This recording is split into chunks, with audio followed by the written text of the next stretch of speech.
This week's episode of the ArtTactic Podcast is brought to you by Artbase. Are you managing an art collection, or an artist studio, or a gallery? Is it time to bring your collection management skills up to a professional level? Well, Artbase is the right software to manage your art business. Artbase allows you to track your artworks and contacts in an easy-to-use, powerful database. Enter your data once, and you can use that data to generate reports, offers, contracts, and so much more.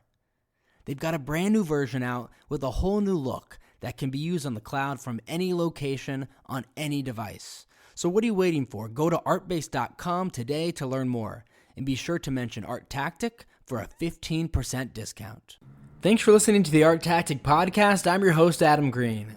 We have a special episode of the podcast for you this week, a Mailbag episode. If you aren't familiar, that's where we answer questions submitted by you, the listener. We received dozens of questions, and myself and Anders Petterson, founder of ArtTactic, answered a lot of them. We touched on a variety of topics, ranging from art fairs to how the art market succeeded despite the pandemic, and of course, we even touched on NFTs. We had a lot of fun doing the Mailbag episode, and given the number of questions we received, we're planning on doing this again later this year. So hope you enjoy the episode, and thanks so much for listening.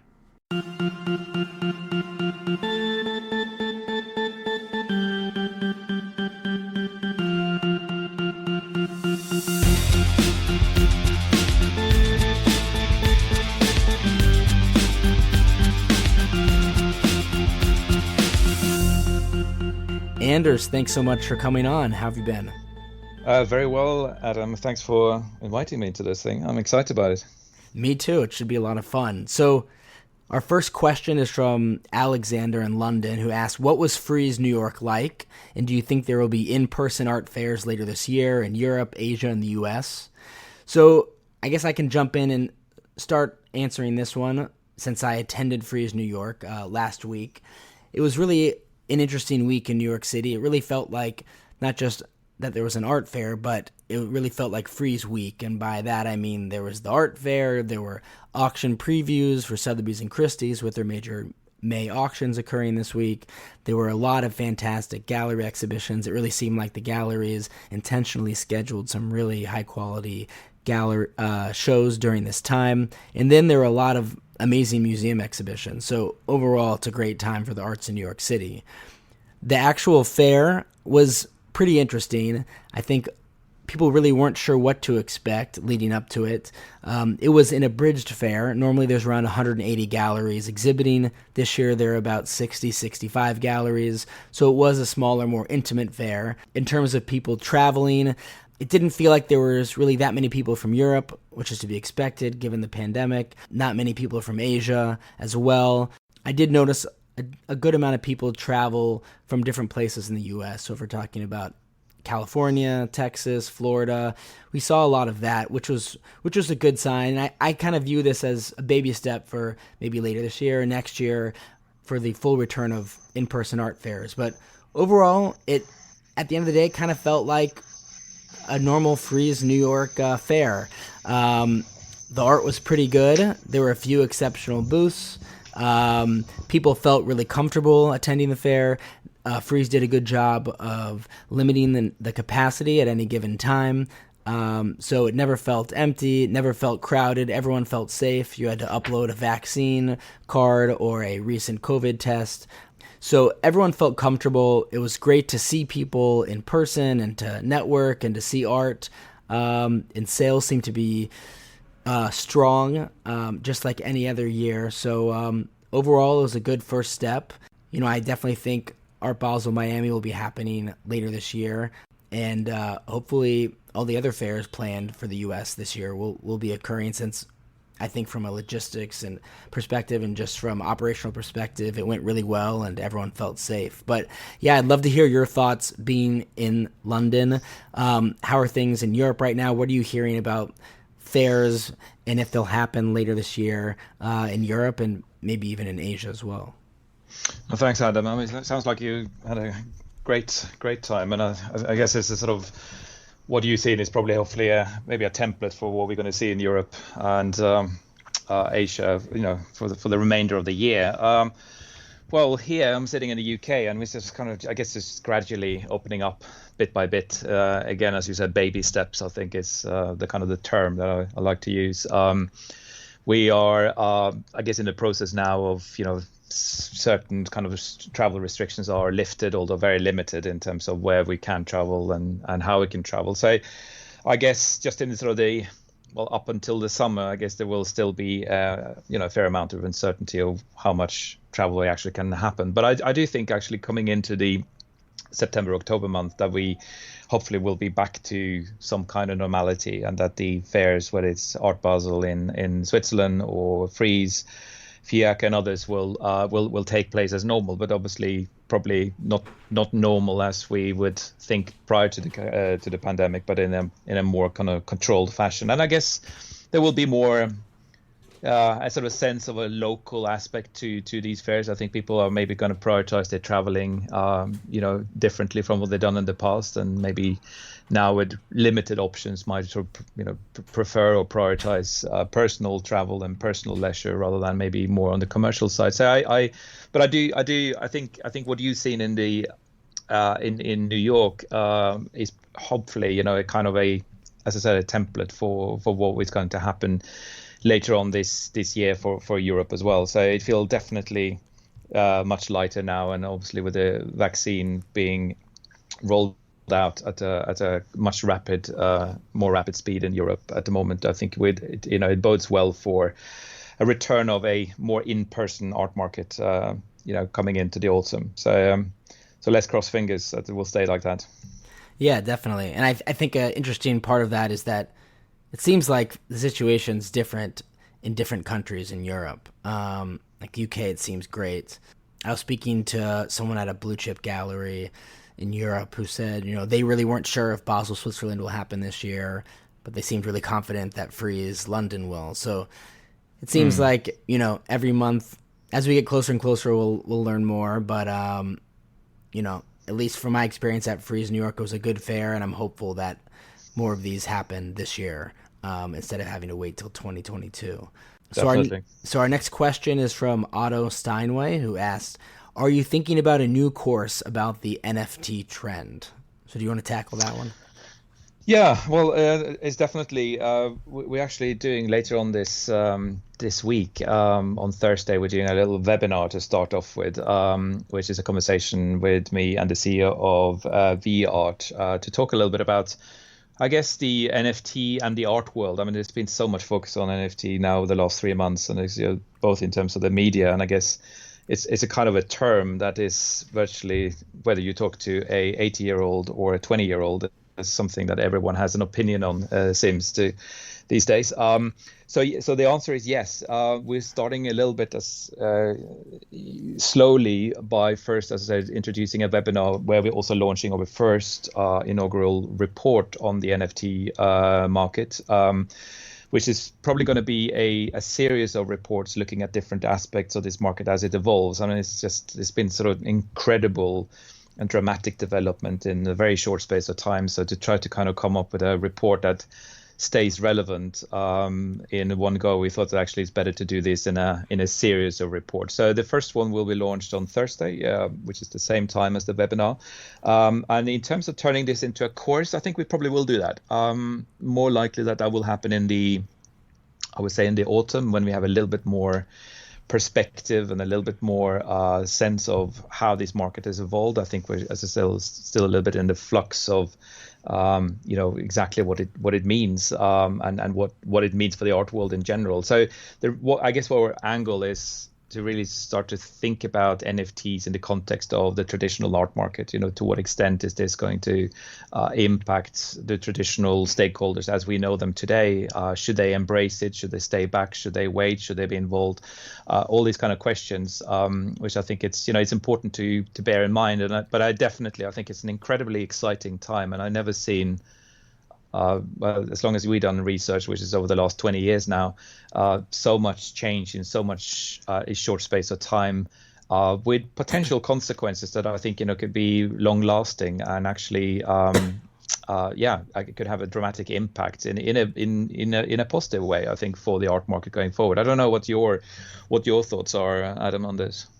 Yeah, I mean, I guess a few things come to mind. One is we really seem to. I'm curious to follow how we have these fine artists who are dipping their toes into this space and creating NFTs, and then there are also these artists who come from the NFT world, like Beeple, like Mad Dog Jones. Yep. We saw do a sale at Phillips for over $4 million. So I'm curious to track both of these worlds and see if there's sustained success and if there's crossover, right? If some of these NFT artists start making physical art, will fine artists continue to produce NFTs? Will more of them produce NFTs? So I'm curious to see how that goes. And, I think that will be really telling. I think by the end of the year, we'll have a lot better sense of where things are, because things are, as you said, we're really still in the nascent stages of this, but things are moving really, really quickly and in a really volatile way. So I'm really curious to see how things end up. I will say I am really, if we talk about the technology of transacting an NFT, I'm really envious of how straightforward it is, how you can just buy an NFT, and through the blockchain, the money transfers almost instantly, and then the artwork's yours. And there's, if we think about the fine art world, there's so many antiquated aspects of the transaction, whether it's, you get invoiced through an email, you have to call the gallery to confirm the wiring instructions to make sure there's no fraud, then you have to call your bank and initiate a wire, and then you have to wait a few days, and then you have to, there's not even an automated response or way to tell if the wire went through successfully, so you have to ask the gallery if they got it, and then you have to, get a shipping quote. So there's all these steps that are avoided. Of course, it's easy when it's, not a physical artwork, but it's much more secure as well. So I'm envious of those aspects of the transaction, and but yeah, it's a really interesting space, and as you said, everyone talks about it every night. I think at dinner during Freeze Week, it was brought up by someone else. So yeah, it'll be fascinating to see how this unfolds over the next several months.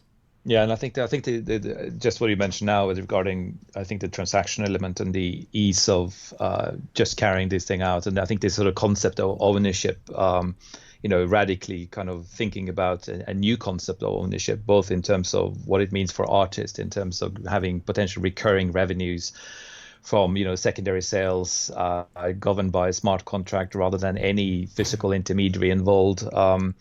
I think there's almost like kind of it changes in a beautiful way. I think even if this has been a boom and there's probably a significant amount of hype behind this, it's kind of felt that it's benefited actually the creator, it's benefited the artist. Obviously, investors and speculators have also made money out of this, but in general, whilst artists sometimes has been on the losing end, I think actually this is kind of flipped the coin a bit the other way around, which I think is also quite refreshing. So I think I agree with you. I think there's something to be envious around. I think when you meet technologies like this, which makes things so beautiful in a way, in a sort of ease of use, it reminds me of the kind of the search engines, going from Alta Vista to suddenly, dealing with Google, which just shows my age probably by saying that, but it just had that sort of sudden feeling of, wow, this was something new, this was so much better, or going from a PC to a Mac sometimes, just the ease of how things work. So I think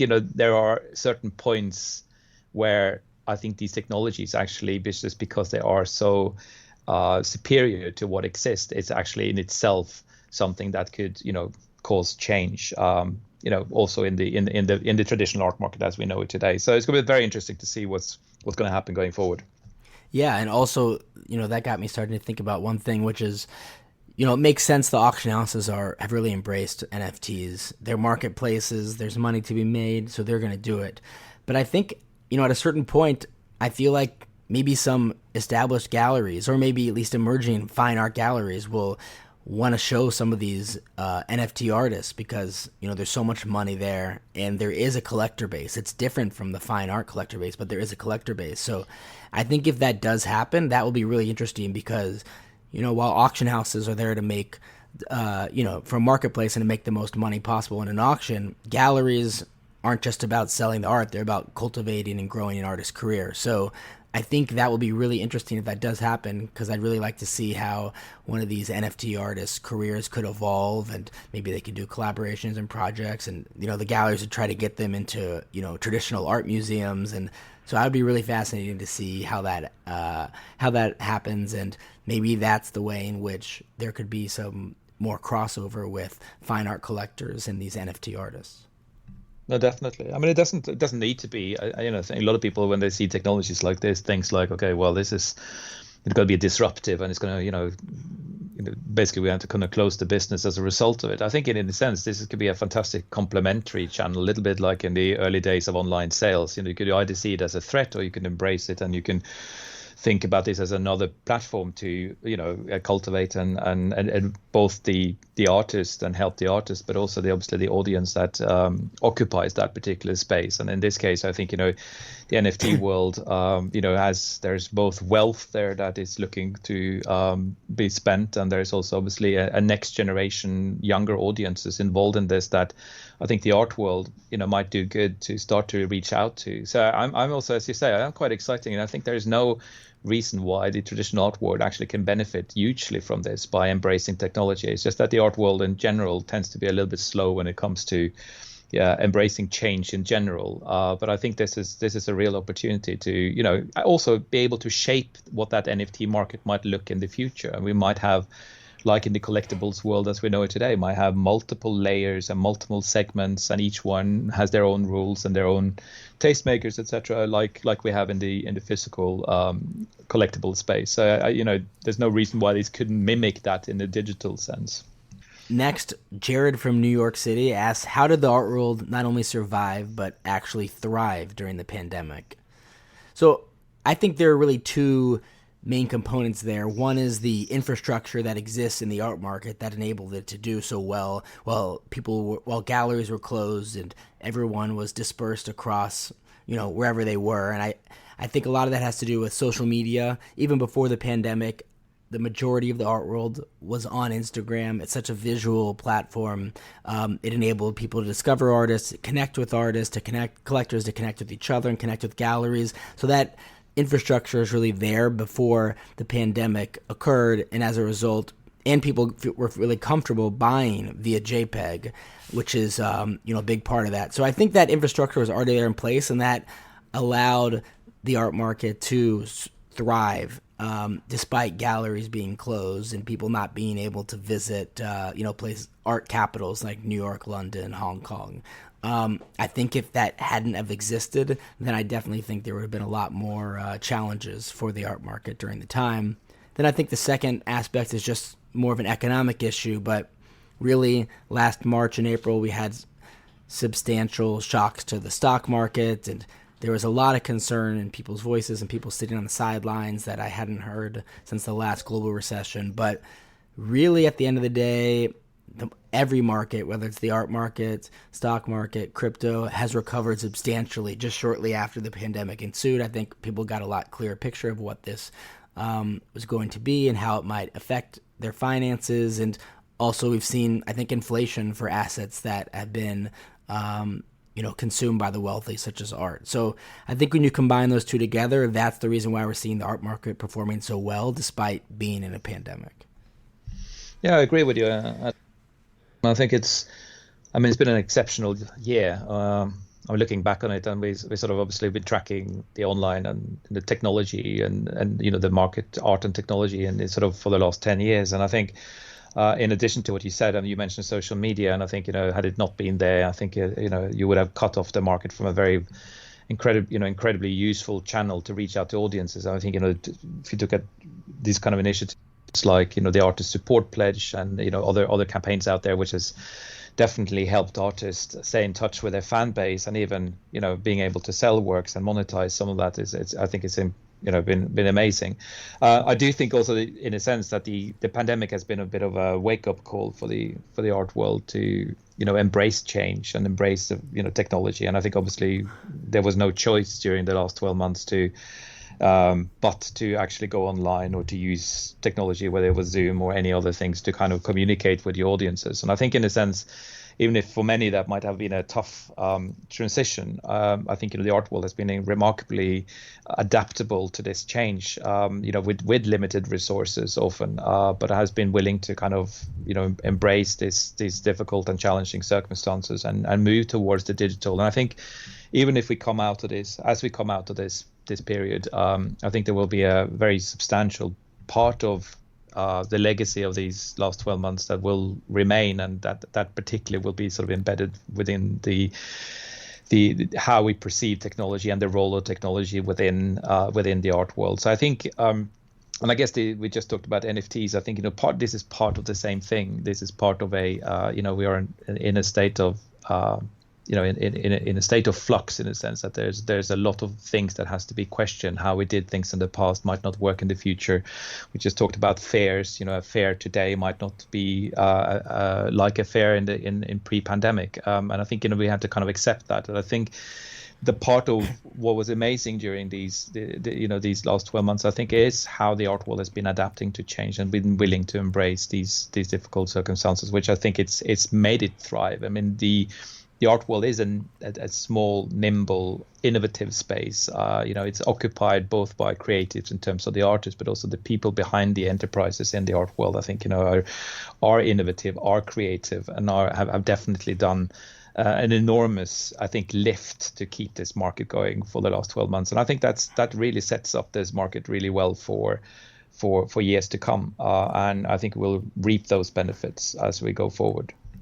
Yeah, and that's amazing to hear you say all of that, because I remember, a decade ago, it was almost a joke how far the art market and the art world lagged from a technological perspective behind seemingly every other industry, and to see, the art world being able to adapt in such a successful way during a pandemic is really incredible, and just kind of shows how far along we've really come. Yep. So the next question is from Gio Adid, who asks, how has the pandemic triggered the concept of red chip for fresh paint artists auctioning better than blue chips? So this kind of ties back. We had Scott Rayburn, actually, the journalist, on the podcast a few months ago, and he really is the one who coined this term red chip art. And he had just anecdotally observed that it seemed that a lot of younger artists, emerging artists, were having really eye-popping auction results that really were exceeding by several times over the prices that younger artists were achieving at auction during the last boom. And so we called them red chip art. And so I think what the question's getting at really is about just why is there so much focus on these younger artists, and why are they doing so well at auction? And I guess from my perspective, a lot of it just has to do with, I feel like we're at this place where it seems like there's more collectors now than ever. Really, the art market has become so global. I think social media has had something to do with that, opening things up and making it feel more accessible to people, and people are willing to put some money into art. But really, it's become so global, and there's so much demand on the primary market for these younger artists. And you also have museums, I think, especially U.S. museums, who are focused on acquisitions and really focused on correcting for holes that they have in their permanent collections. A lot of the times that can be female artists, artists of color, but the more established artists in those areas, their prices are so high that they can't afford them. So they've been really active the last few years, also on the primary market, trying to get younger artists who they think have a lot of potential and would turn into really successful artists and be great to have in their collection. So when you add all that together, there's just a lot of demand on the primary market, and so a lot of most collectors are not able to get access to these artists that they want, and so eventually one comes to auction, and there's just so much built up demand, and you see museums collecting the artist's work already in this early part of their career, that these just numbers pop. And you get really strong results at auction. And so I feel like we're seeing it, the last several auction cycles, and I think this upcoming week we'll see it again for some of these younger artists. And I mean, to me, it's a bit concerning to have such high auction results for artists who are at such early stages in their career, but it's definitely happening. It's definitely something that people are talking about a lot. I think it's interesting. I mean, I think as you mentioned at the end, I mean, there is obviously a slightly problematic side of this thing, is that often when these artists then reaches these price levels, where it often deviates quite significantly from what they sell at primary market. And as you mentioned, it's sort of typically a symptom of some, pent up demand that is existing because people are sitting on the waiting list, waiting to get access to the works, and suddenly something comes up at one of the auction houses, and at that point it's not about relationships with the gallery anymore. It's really about, who's got the thickest wallet.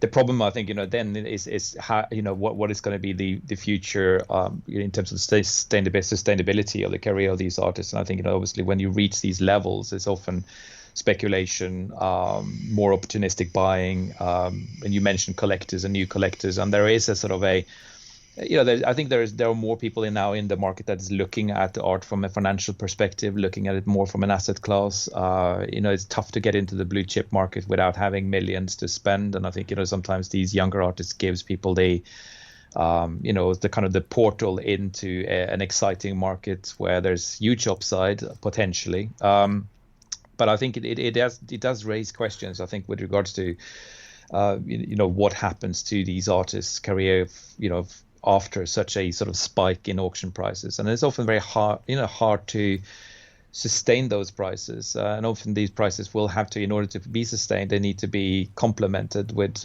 as you mentioned, purchases by museum or museum exhibitions. And if you can't sort of sustain the level of interest and activity, another artist will pop in next month and potentially replace you.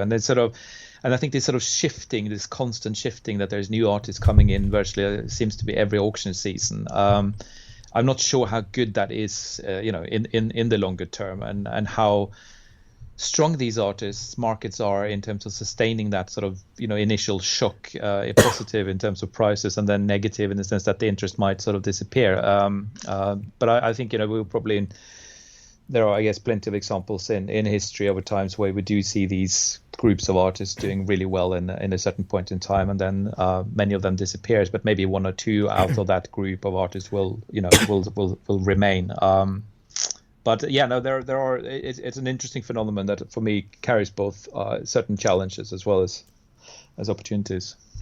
Yeah, I agree completely, and I what I've been seeing is just a lot of experienced collectors are kind of sitting on the sideline and really are not participating at auction for any of these red chip artists, because they just think, they've seen it in the past. They've seen, and what you touched on, how artist prices can rise, but when they rise so fast, it feels like there's nowhere to go but down. I mean, it's just so hard to sustain that over a career. A career is a long time for a successful artist, and ideally what you want is a slow, gradual rise, not nearly as much volatility as you're seeing. So I've seen a lot of experienced collectors who really, maybe one or two artists they'll target, but other than that, for these younger artists, they're just not interested in participating at auction and paying these high prices. And so it does make me wonder: is it newer collectors, maybe collectors who have entered the space in the last 3 or 4, 5 years, who have only seen prices go up, haven't experienced a correction? Are these the people that are buying at these levels? There's also go ahead. The other thing is also, I guess, sometimes I guess the media would focus on many of these artists, and you will sort of tend to maybe get a little bit of a skewed picture, thinking this is the only thing that's happening, and that blue chip is out and red chip is in.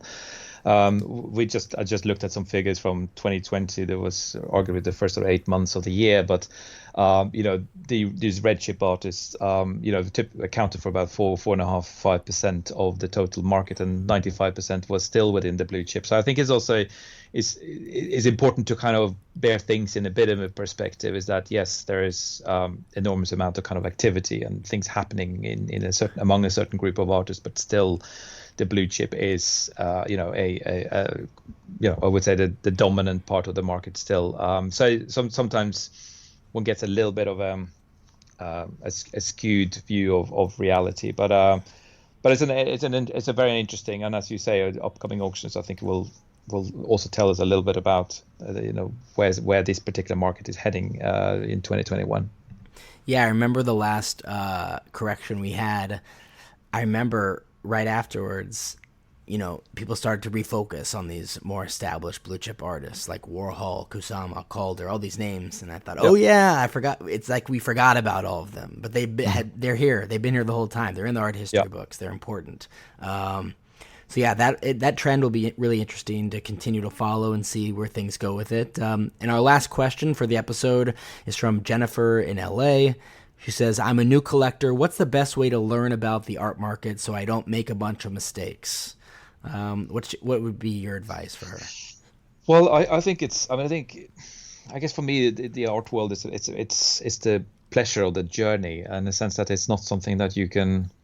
I think it's something that you need to give yourself time to study, time to experience. Obviously, experience art has been tricky in the last months, but as things opening up, it's really, I think it's about education and learning and seeing and building a network around you of people that you trust. I think there's obviously an enormous wealth of information now available, through the web and otherwise, where you can, definitely build up your knowledge about the art itself, the artists, and the marketplace. For us, as what we do is information analysis and research on the art market. I think it is important also, even if you're coming as a collector into a marketplace and are predominantly driven by your emotional and interest and passion for art, to know the rules of the market, to know who's playing and who's part of this. I think it doesn't necessarily need to distract or detract from the pleasure of enjoyment of art. I think it's useful to be able to navigate and inform yourself as you sort of go through this market and the different pitfalls and opportunities. So to learn the mechanics and dynamics of the market, which I think is constantly evolving. I mean, we spoke today, Adam, and just in terms of NFTs, we wouldn't have spoken about that a year ago. So these things are exciting, and it's like in any industry. I think if you were interested in any industry around the world, is actually to study, understand the dynamics of it. And I think there's a little bit about the art world as well. It's not only about the objects, and I think it's a lot about understanding the context in which these objects are being transacted, promoted, curated, exhibited, and so forth. So I would recommend Jennifer to take her time, but use the information out there, and I'm not obviously plugging myself, but because there's plenty of information out there to explore. But it's I would say use information that is now so freely available to educate yourself, and then combine that with obviously the physical pleasure of enjoyment of art and seeing exhibitions and seeing art in real life. Yeah, I think that's a great answer. I agree completely. And I think, just to highlight, I think some of the two main things, or to reemphasize what you said. One, try to see as much art as you can in person. I think I kind of view seeing art in person, it's like a knife. You want to always be sharpening it. And I think the more art you see in person, the better eye you'll get over time. But I do think, in addition to that, and figuring out what you like aesthetically. Go to art fairs. Even if you're not buying anything, you can see so many different artists' work at a given time, and maybe in the future you'll consider buying a work by one of those artists. And at least if you've seen something in person by them, then you'll have a better sense of what it will look like in your home. And I think, try to find maybe one or two people. If you don't know them directly, try to maybe make connections with people on Instagram. Just try to find one or two collectors or people that you can trust, who have some experience in the art world, and you can ask them questions, when you're what their opinions are about an artist, or why, if you have a question about an auction or anything else, you can ask them about it, or if they ask them about a reputation of a gallery. I think like you said, it's a journey collecting art. Everyone makes mistakes, and they also evolve as a collector and figure out, what their passions are, and what it is they want to collect. So it's a journey. Try to read as much as you can, but I think it's important to be able to have a few people that you trust that you can ask them for their advice along the way. Yeah, well, Anders, thanks so much for joining us today. I think it was a lot of fun answering some of these questions, and we appreciate everyone who submitted questions, and we hope to do another mailbag episode later this year. That would be great, Adam. Thanks again for, first of all, hosting it, Adam, and also for those who sent in the questions. And it's been great. I would love to do this again. Perfect. All right. Speak soon, Anders. Thanks so much. Take care. Thanks so much to ArtBase for sponsoring this week's episode of the podcast. Are you managing an art collection, an artist studio, or gallery? Is it time to bring your collection management skills up to a professional level? Well, ArtBase is the right software to manage your art business. ArtBase lets you track your artworks and contacts in an easy-to-use, powerful database. Enter your data just once and use that data to generate reports, offers, contracts, and much more. They've got a brand new version out with a whole new look that can be used on the cloud from any location on any device. So what are you waiting for? Go to artbase.com, that's ARTBASE.com to learn more, and be sure to mention ArtTactic for a 15% discount.